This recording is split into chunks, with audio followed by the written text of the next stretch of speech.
Sir ஆனா news ஏகப்பட்ட நெருக்கடியை வந்து விஜய்க்கு வந்து காவல்துறை குடுக்குறாங்களே சார். ரோட் ஷோ போகக்கூடாதுங்கிறாங்க. அதே போல 5, 6 வாகனங்கள் மட்டும் தான் அனுமதிங்கிறாங்க. குறிப்பாக இப்படிதான் போகணும் ரூட்டையும் போட்டு குடுத்துருக்காங்க. 20ல இருந்து 25 நிமிஷம் வரைக்கும் தான் பேசணுங்கிறாங்க. அது மட்டும் இல்லாம சட்ட ஒழுங்கு பிரச்சனை வரக்கூடாது. பொதுமக்களுக்கும், வியாபாரிகளுக்கும் எந்த ஒரு இடையூறும் ஏற்படுத்தக்கூடாது. ஒரு ஏகப்பட்ட நெருக்கடியை வந்து குடுக்குறாங்க. ஏன் 25 நிமிஷம் தான் பேசணும்? ஏன் இந்த வழியா தான் போகணும்னு ஒரு நான் நெருக்கடியை முதல்லயே குடுக்குறாங்க. சொல்லிட்டேன். இந்த உருட்டுக்கெல்லாம் நான் பதில் சொல்ல முடியாது. இது எல்லாம் கண்டவனும் கண்டத இந்த இந்த போலீஸுடைய நார்ம்ஸ் கூட தெரியாதவன் ஏதாவது உருட்டுறது. இப்ப என்ன கூப்பிட்டு என்னுடைய சேனல்ல கூப்பிட்டுக்கணும்னா, நான் ஒரு 4 சேர்த்துக்குவேன். வெள்ளை பேண்ட், காக்கி சட்டை தான் போட்டு வரணும்னு சொல்லிக்கிறாங்கோ அப்படின்னு 2 சேர்த்துக்குவேன். நீங்க அத வச்சு கேள்வி கேட்பீங்களா?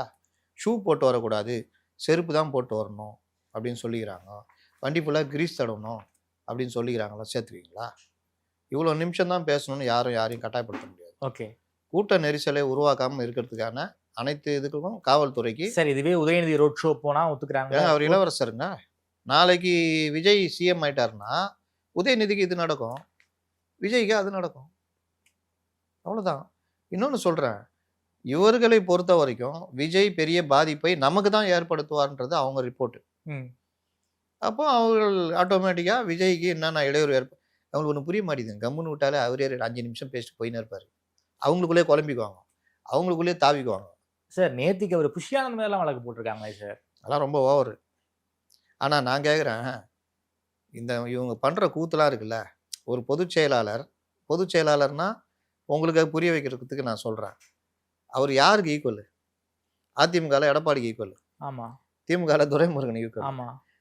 நாம் தமிழர் கட்சியில சீமானுக்கு சீமானுக்கு ஈக்குவல். இங்க நயினா நாகேந்திரன் ஈக்குவல். ஏன் கேஸ் போட்டாங்க சொல்லுங்க? இதோ வண்டியை நிப்பாட்டிட்டாரு இடையூற.